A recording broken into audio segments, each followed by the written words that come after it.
How you doing, Shavi? I need to talk to you, baby. Close my damn door, Leroy.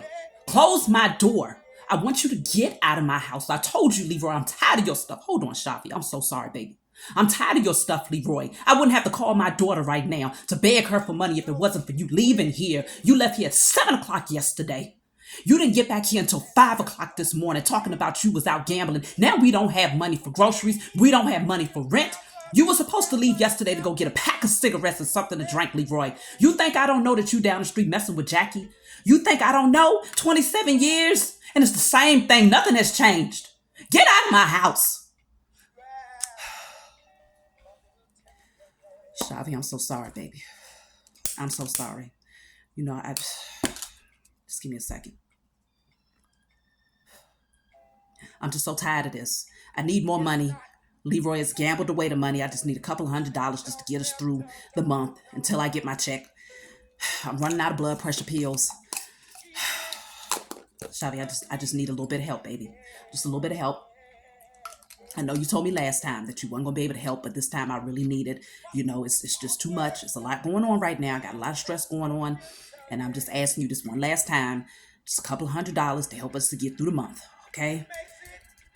Leroy gambled away the money, and I just,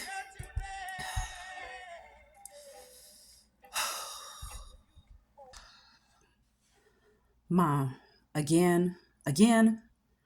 We just had this conversation literally a month ago. It's the same thing. This been going on for years, 27 years, and you still dealing with the same thing. This is why I pulled back. I can't even express to you the good things that's going on in my life because every time I talk to you, it's something happening and it always got to do with Leroy. 27 years you've been dealing with the same thing. I offered for you to come and stay with me, Mom, 3 years ago.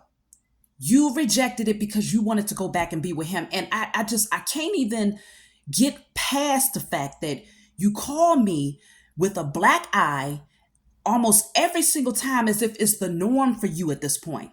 I'm just not going to notice that. This is getting out of hand. How long? I can't continue to be your crutch. And at this point, I'm not just helping you, I'm helping him too. And he don't even deserve my help after what he did to me when I was a little girl. And you know what he did, Mom. He put you through hell. And you sitting up there taking your blood pressure medicine while you drink it. And I told you about doing that. Do you want to stroke out? The type of stress that you got going on, it's just too much. You being abused by him. He's spending all the money. He's still having affairs with the same woman that you've known about for years, but you won't leave him. What is it going to take? I cannot continue to be the person that you run to whenever this man has fumbled the ball, Mom. I love you, but I have to put my foot down at this point because if I don't, this is just going to continue. It's already gone on for far too long. What more do you expect me to do?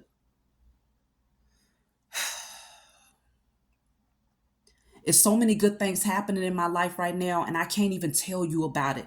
When we get on the phone, I can't even talk to you about the beautiful things that's happening with your grandchildren or the milestones that I'm able to overcome or the things that I'm able to do in my life because the energy is always low.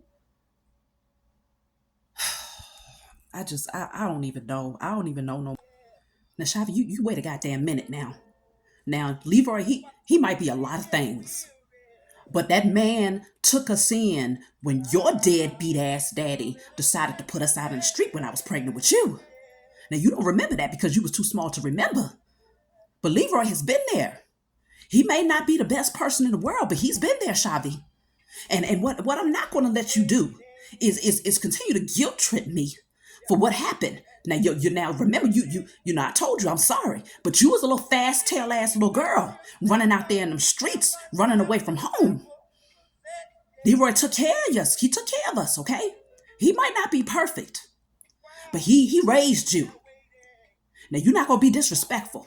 I'm not going to let you just sit up here and disrespect Leroy. I need some help, okay? I need some help. And I'm just asking you, just this one last time, Shavi, one last time. We just need a couple of $100 until I can get my check, get my blood pressure medications, and I'm not going to ask you for nothing else. That's it. All right. Now, I know I've said this before, but this time, we need it, Shavi. We need it. Okay. I'm sick of Leroy, and eventually I will leave him. But he needs me. Okay. Leroy needs me. He's been through a lot. And like I said, I understand why you have your issue with him, Shavi. But he needs me, baby. And I need you right now. If you please, just wire me a couple of $100 and we'll get this all straightened out. I, you know, I don't know what else to do. I don't know what else to do.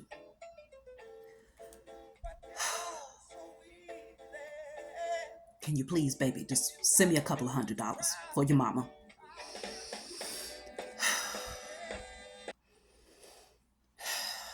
Mama, I love you, but I have to say no. I have to say no, and I got to stand on that. I have my own children to raise at this point. I can't continue to allow you to use me to take care of you and Leroy. I understand you got a lot going on, but if I continue to put myself in a position where you can always pick up the phone or call me every time the ball is dropped over there, every time somebody gambles away or uses their addictions, uses the money on their addictions, I can't be that crutch no more. I'm all about breaking generational curses at this point, Mom. I made a vow to myself the last time that I spoke to you that I would no longer be the one that caters to your codependencies. Because change cannot happen if I continue to pick up the phone every time you end up suffering a loss that you did not have to suffer. You don't have to be there, Mom. All it takes is for you to say that you're ready for change. I've broken the generational cycles. I got out of a bad marriage in order to make sure that my children are raised in a peaceful household. It's your turn. It's your turn, Mama. You don't have to spend the rest of your life in a prison, in a mental prison, constantly going through the same cycles over and over again. This does not have to be your life. But I will tell you that I will not stay on that hamster wheel with you. I love you, but I have to tell you, I don't want to communicate unless you're calling me to say that you're ready to walk away from Leroy. That's what I have to say, and I'm sticking to it. I love you. I have to go. I have to go, Mama. I have to go.